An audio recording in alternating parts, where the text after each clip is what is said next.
Hello, YouTube.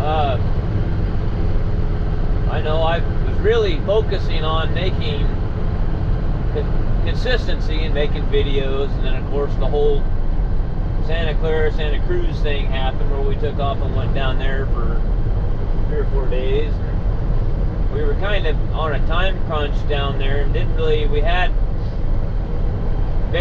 we just had a limited amount of time to get back before Thanksgiving.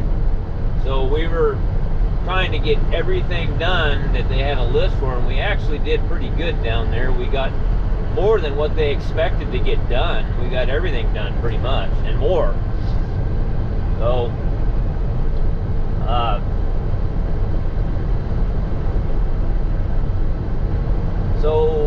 Joel is the YouTube viewer, Joel Dixon, and his wife Andy, soon to be wife.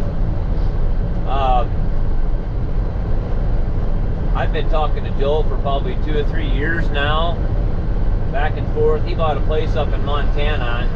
I've met him, I met him when on his way through to Montana one time. Oh, maybe, shoot, I don't remember how many years ago it was. Anyhow,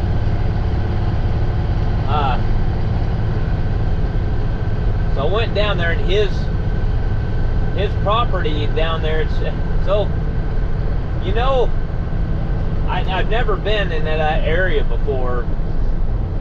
So me and the wife took off down there Sunday, get driving down there. We take off, we get off 680, we get on this, I don't remember what road it was. It goes through this town called Saratoga. And I'm telling you, we're driving down through this city, and it's just, you talk about yuppie central. Holy cow. Ferraris and Teslas and Audis and Mercedes and wine tasting bars. You're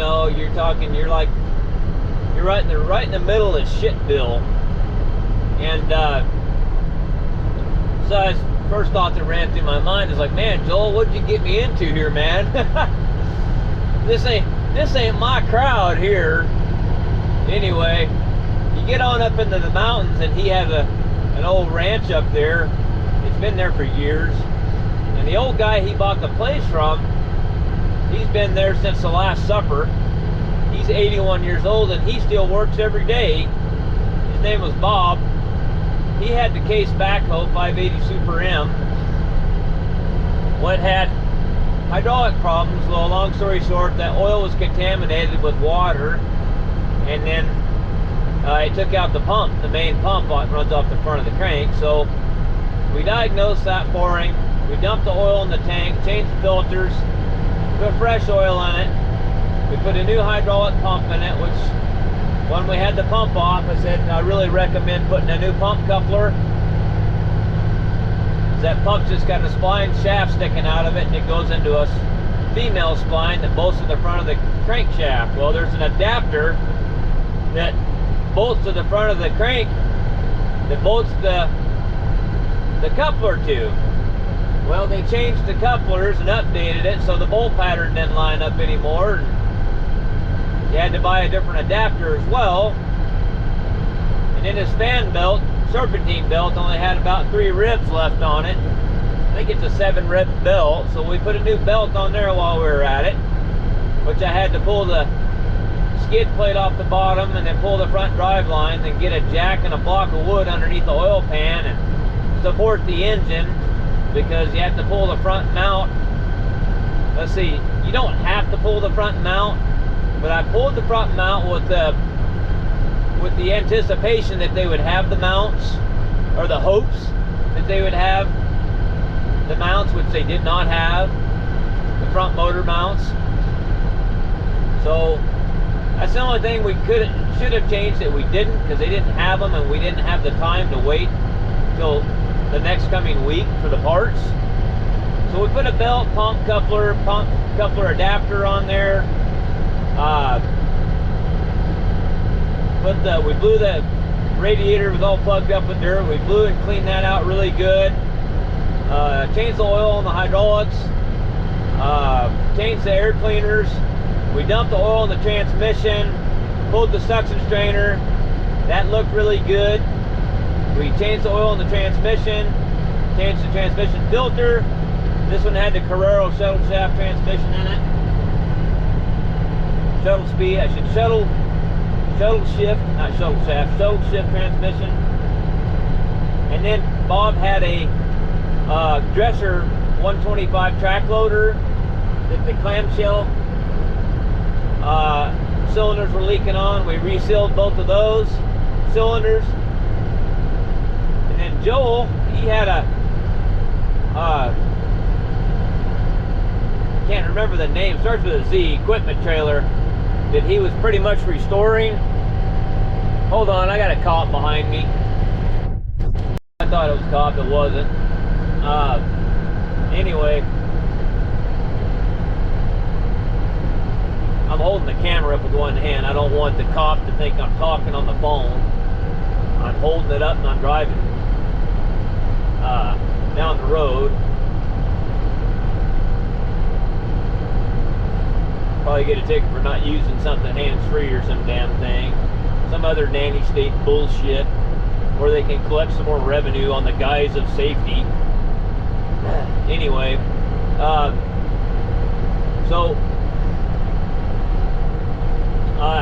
this trailer, he completely just restored it to, you know, to use it.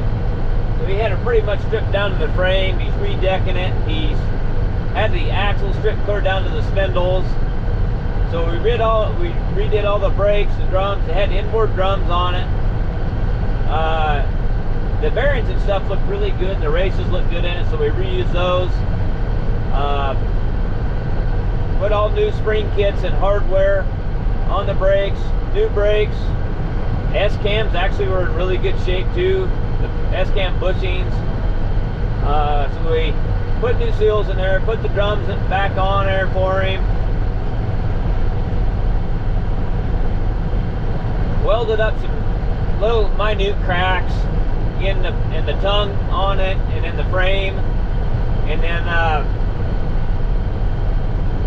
Joel had a 2020 337 Peterbilt. The thing's only got 5,000 miles on it, and it had check engine light.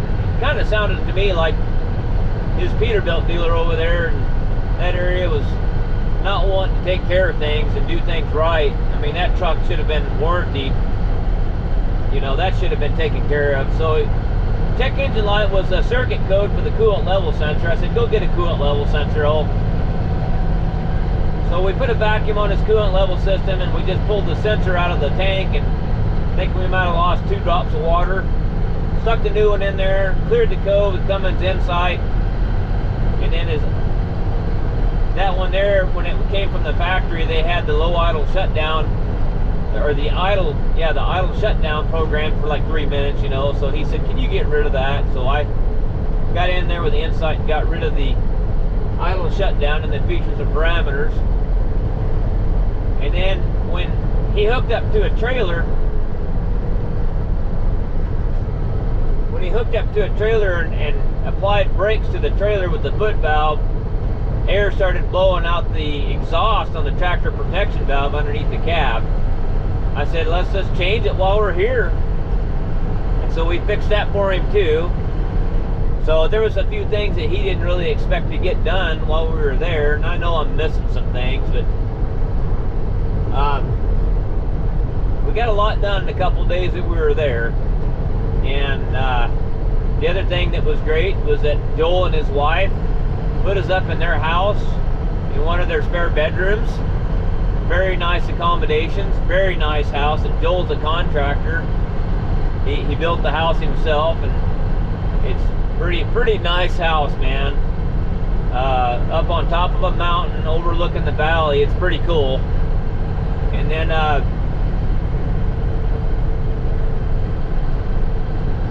the wife, of course Joel has a Christmas tree farm there too. And so we got the pic of the Christmas tree, and I mentioned something about firewood. Joel said, go up on the hill, there's a whole pile of oak.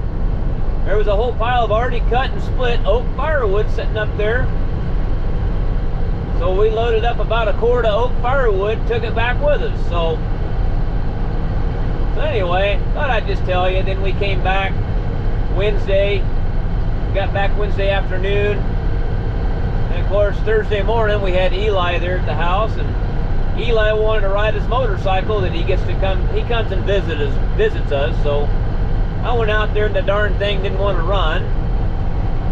For one thing, the float had stuck on it. So then I got it running, and it still didn't quite run right. They had to run with the choke on to give it, to make any throttle, and I said, well, we got something plugged up in a jet. So I pulled the carb off of it, and sure as hell the bowl was full of crap. So we got a gallon of Chem Dip and stuck his carburetor in it, cleaned the kid's carburetor out, and I was trying to show him how to do it so he'd learn something. And got him running again, so he went and rode that thing all morning before we had to go to Thanksgiving dinner out at the Lake of the Woods cabin. So I went into the shop there at the house and just went on a cleaning frenzy and started cleaning up, because I've got most of the parts for that 24 valve Cummins, which I'm going to video. We waited a long time for parts on that. A lot of that has not been me. We've only had the parts for about a week. It took us almost a month to get the pistons for it. So anyway, going down to Grenada right now to pull the steer axle out of that 4230 and reseal that. So we'll see what we run into when we're down here. We've basically got a spreader bar with us and our big jack stands, and we're going to set the tractor up on the jack stands and pull the front axle out from under it, then pull that arm off of there, and then the bearing quill, and stick it all back up in there.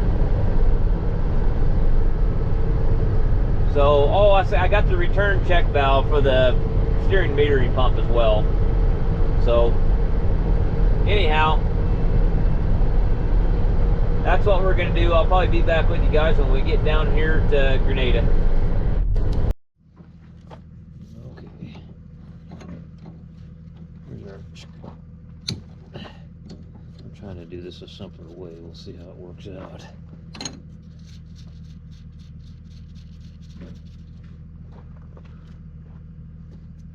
Don't know if it's going to work or not.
Shims are new.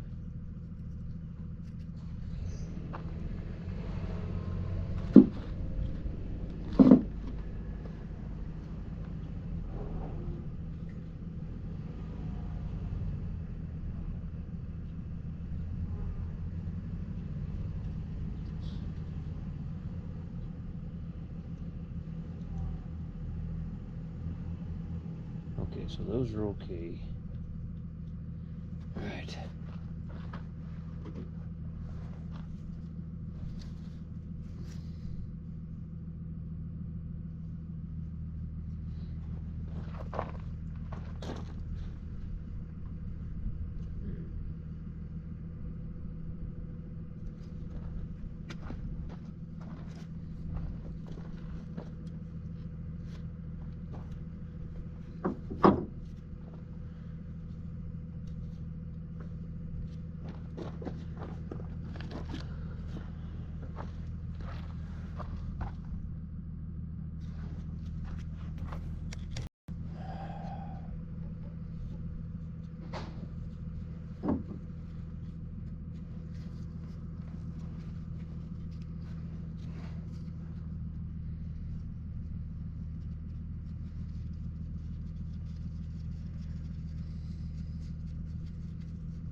Okay.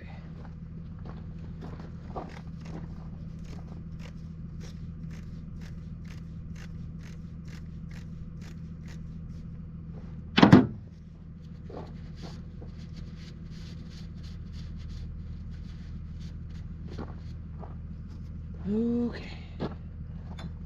3/4 is already up in the tractor.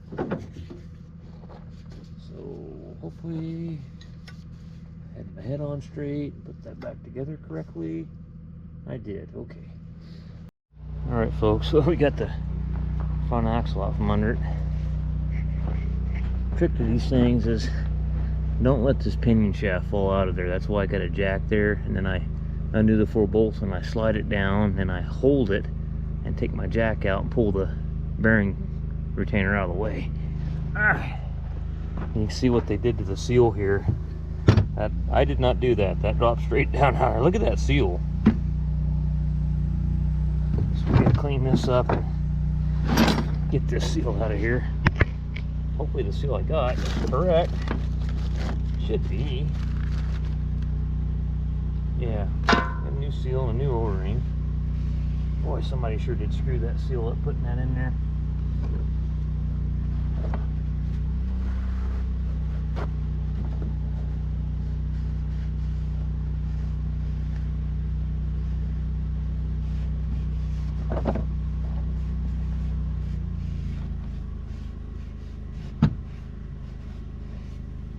Brake clean, maybe?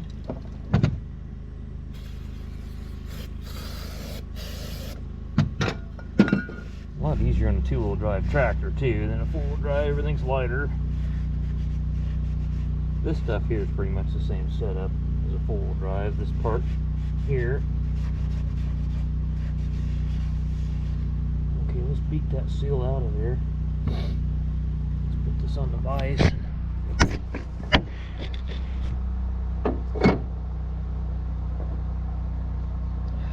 Got a hammer. I got so many tools out now.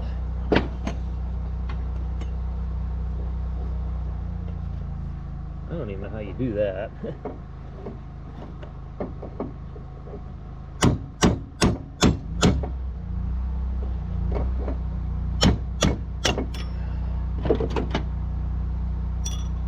There's that part of the seal. Huh. Usually the whole thing comes out of there, but it didn't on this one. That's odd.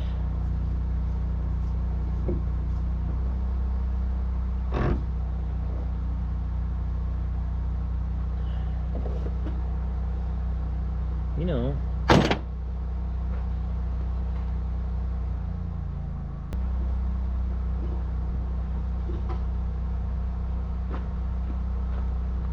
that guy on Heavy Wrench is the name of the YouTube channel. He sent me this. I use the hell out of this thing. This thing's awesome for this kind of stuff right here.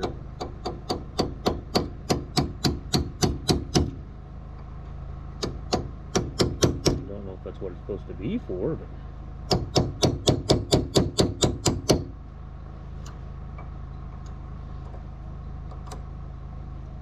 that's what I use it for.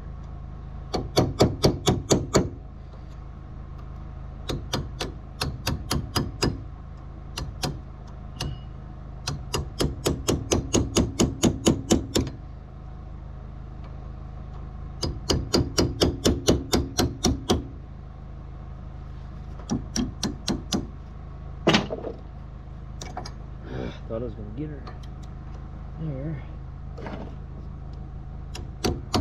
Let's cut her in two. How about that?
nice having a big service truck and not having an F550 anymore.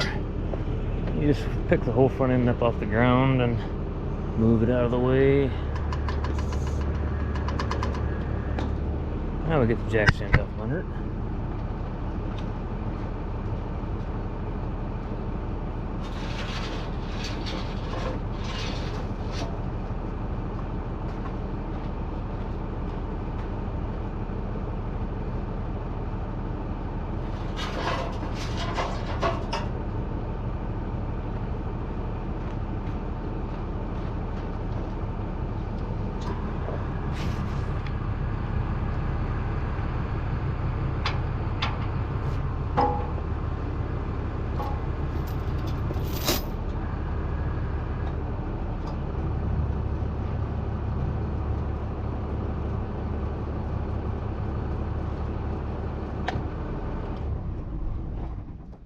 Okay, let's try it real quick before we put the counterweights back on, make sure it steers. What do you think about my new jack stands?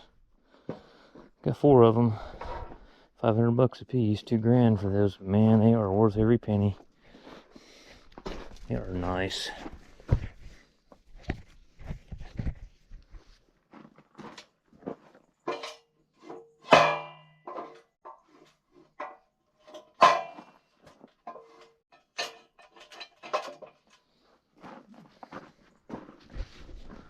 Okay, let's see what happens here. Alright. Thing is definitely in dire need of a shut-off cable.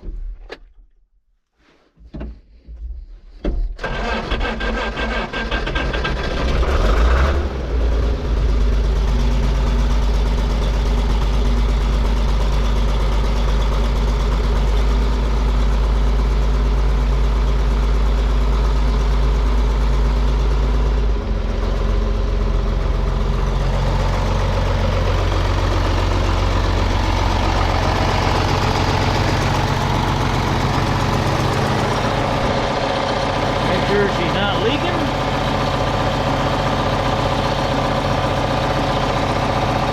So far so good.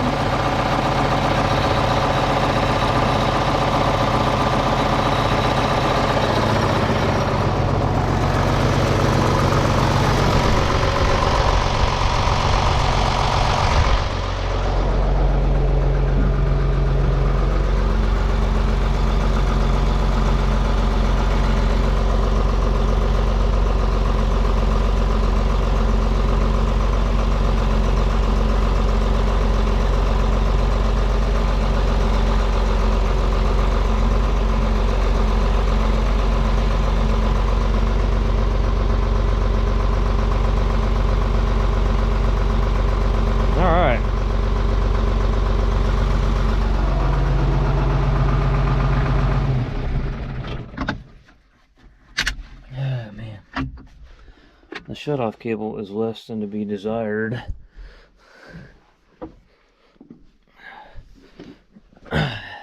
So he said fix this oil cooler. Fix this oil cooler leak. We'll pop that off of there. And this starter, something ain't right. See, somebody's put this starter on here and it don't sound right. I agree with him. It doesn't sound right. So